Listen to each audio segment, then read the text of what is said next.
चला तर आज जरा दारातलं की नाही हे कुंड्या वगैरे जरासं रान वगैरे वाढलेलं आहे कुंड्यातनी. हे काही मनी प्लांट आहे.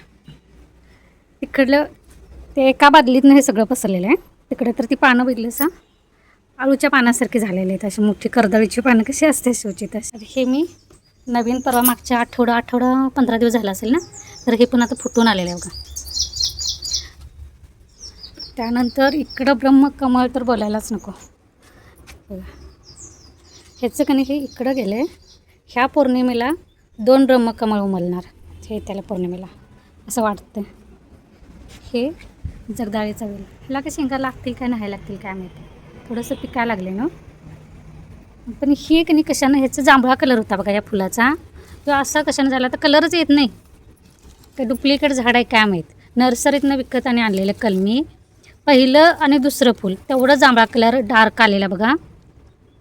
त्यानंतर त्याचा कलरच बाद झाला आहे, म्हणजे गायबच झाला आहे असंच हे होतं. हे आता कधी ठेवावं का टाकावं हे समजेना. हा केवडा आहे, वास नाही याला पण शोचा केवडा आहे. पण ह्याचे काटे की नाही ऊसाची पानं कशी लागतात. आता तुम्हाला ऊसाची पानं काय माहीत, आमच्या कोल्हापूर जिल्ह्यातल्या लोकांना माहीत. ऊसाची पानं जशी कापतात की नाही शेतात गेल्यावर, असलं हे वाईट कापते. ह्याला काटा आहेत कुसळं. हे अन्नपूर्णा, हे नव्हे हे अन्नपूर्णा. आमच्याकडे वासाचं झाड म्हणतात, भातात टाकायचं. त्यानंतर हे बघा कोरफडीला किती गड्डे झालेत तयार. पण मधनंच की नाही असे रानं ते उगवलेले आहेत. ते जरासं आज बाहेरचं जरासं आवरायचं म्हणते. हे गोकर्णाच्या बिया टाकलेल्या तुळशी, तर छोट्या छोट्या होत्या माझ्याकडे शिल्लक. त्या नळातनी माती जरा जरा घालून की नाही तुळशी लावल्यात, मस्त आल्यात त्या तुळशी. वाटलं नव्हतं मला असं ह्या तुळशी अशा गुजबूर होतीला, म्हणजे जगतील का नाही हेच माहिती नव्हतं. ह्यात पण गोकर्ण आला आहे, पांढरा गोकर्ण बघा, भारी वाटते ना. ह्यात मी महादेवाची पिंडी ठेवलेली आहे, त्यात तुळस आहे आणि त्यातच हा पांढरा गोकर्ण आहे. मग गोकर्णाचं एक फूल काढूया आणि महादेवाला वाहूया. भारी आहे ना.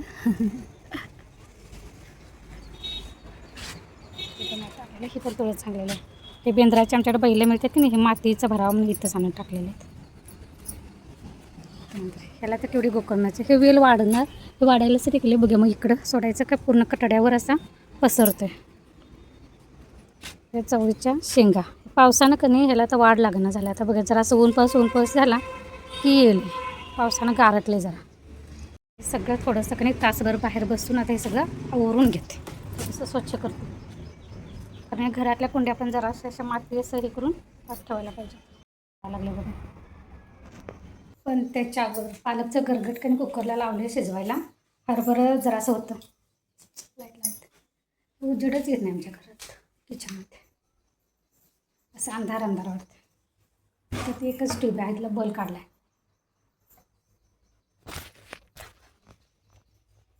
नाहीच ना, फेंट दिसते.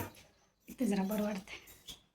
तर कुकर लावलं, थोडंसं हरभरं होतं ते लावले आणि पालक धुवून चिरून लावलेलं आहे. थोडंसं शेंगदाणं असं गरगट करणार आहे पालकचं, ते पहिला फोडणीला टाकूया.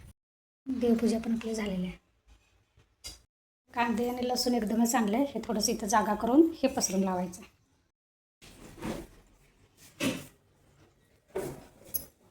आमटी उकळी आली माझी. त्याच्यात ऑमलेट केलंस.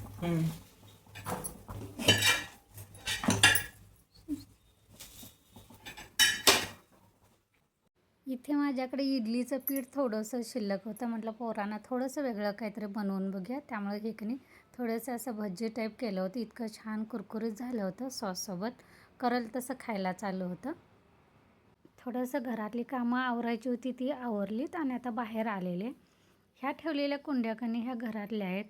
हे की नाही आता काय प्रॉब्लेम व्हायला लागला काय माहिती. हे असं पामचं वगैरे आता ती पानं आहेत की नाही एक एक असं वाळायला लागले आहेत.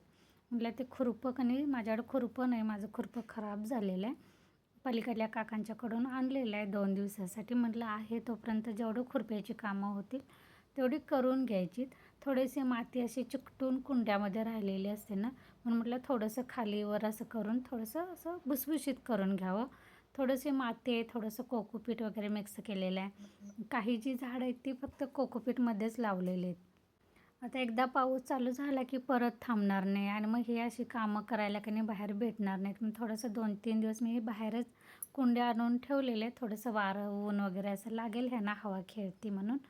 कारण आणि हे तर की नाही आता इकडे आहे ना पिवळ्या पानांचं, हे मी काय करायची माहिती आहे पहिलं, असं उन्हाळ्यात पण मी 1-2 दिवस बाहेर ठेवायची, चावीची पानं पाणी घालायचं, खत युरिया वगैरे घालायच्या आणि मी ते ह्याच्यामधून नर्सरीतून छोट्या छोट्या खताच्या गोळ्या पण आणल्या होत्या, त्या घालायच्या आणि 1-2 दिवस पाणी घालायचं आणि परत घरात आणून ठेवायचं. पण ह्यावेळी ठेवल्यापासून की नाही गेल्या वेळीपासून हे असं मरायला चालू झालेलं आहे. बहुतेक ते असं मागदे कडक असं ऊन पडलेलं की नाही, त्यामुळे हे खराब झाले का काय माहीत. आता हे जगतंय काय मरतंय काय माहीत. तरी पण थोडीशी अशी पानं खराब झालेली काढून ठेवलेत. बघेन आता मेलं तर काढून ह्यामध्ये दुसरं काहीतरी लावेन. आणि एवढं मुलकाची महाग झाडं आणायची रोपं आणि असं काहीतरी झालं की नाही नको वाटतंय. तर म्हटलं पहिल्यांदा हे बसून घरातल्या कोंड्या अगोदर तयार करायचे. ह्यामध्ये काय रान वगैरे वाढलं नव्हतं. हे जे आहे की नाही मनी प्लॅन्टचं, ह्यामध्ये असं मी सापाचं वेटोळे कसे असतात तसं ते वेल मनी प्लॅन्टचं असं चिकटवलं होतं, गोल केला होता वेटोळे. त्यामुळेच हे जे वेलीसारखं सगळीकडनं असं बहरून वर आलेलं आहे की नाही, हे त्यामुळं आलेलं आहे. आणि त्या मनी प्लॅन्टच्या ह्याच्यामुळेच की नाही त्यामध्ये गवत नव्हतं. कारण असं म्हणतात ज्यावेळी झाड असं मोठं होतं आहे ना, त्यावेळी छोटी छोटी गवतं रानं आपल्या आजूबाजूला येऊ देत नाही, असं मी अनुभवानं सांगितलेलं आहे.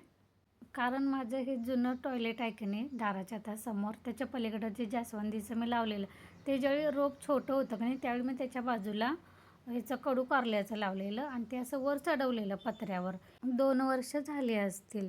तर त्याला इतकी कडू कारली लागलेली आहेत ना, आमचे पै पाहुणे शेजाऱ्यांचं पै पाहुणे इथंपर्यंत माझी कारली पोचली होती. कारण प्रत्येकाला मी 2-3 कारली अशी देऊन टाकली होती, इतकी कारली लागली होती आणि ती ठेवून तरी काय करायची. आणि पण जसं ते जास्वंदाचं झाड मोठं व्हायला लागलं ना, तर आता 2 वर्ष ना तिथं ते कडू कारलं येऊच देईना झाले.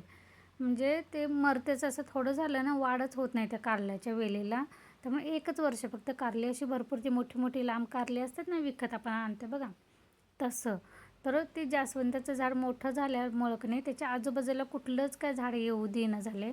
आता ते कढीपत्त्याचं पण रोप एक लावलेलं आहे, ते पण आता कोमेजले. त्याला पण वाढ येऊ लागते का नाही काय माहीत. हे ना मी असंच मला आवडलं म्हणून नर्सरीतून आणलं होतं. पण इथं आणल्यानंतर ना शेजारची ताई म्हटली की ह्यांना साप येत नाहीत. म्हणजे हे रोप असेल ना तर साप येत नाही असं म्हणतात. आता मला नाही माहीत, पण ह्यानं की नाही एक आणलेलं त्याचं आता माझं 3 ठिकाणी झालेलं आहे. म्हणजे इथं 2 ठिकाणी आणि दुसरीकडे 1 ठिकाणी मी असं लावलेलं आहे. तर इथं कोरफडीत वगैरे असं थोडं असं रान होतं. कोरफड अशी मी एकच गड्डा लावलेला, पण त्याचं की नाही आता 2-4 गड्डे तयार झालेले आहेत. त्यात थोडंसं गवत वगैरे होतं, ते म्हटलं काढून घ्यायचं. कोरफड ही चेहऱ्यासाठी चांगली असते म्हणतात. काही जण ना ती खातात पण. आमच्या शेजारी एक होत्या ना, ते असं चुलीत भाजायचं आणि त्याचा आतला गर कणी खायच्या. म्हणजे चांगलं असते म्हणून आणि चेहऱ्याला पण लावायला चांगलं असतं, कारण ते नॅचरल असते. पण माझ्याच्यानं काही ते होत नाही. त्याला हौस पण पाहिजे, आवड पण पाहिजे. कधीतरी मी लावणार आणि मग ते नव्याचं नवदेस असं माझं होतं. त्यामुळे माझी कोरफड कधी संपत नाही.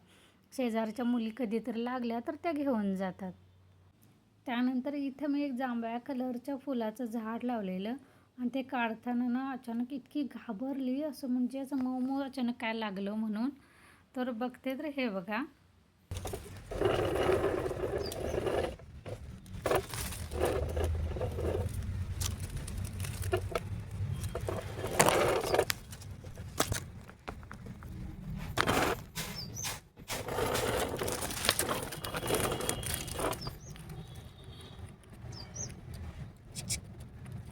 इतकी मी तिथं बसून रान काढत होते तरी पण जागची ती हलली नव्हती.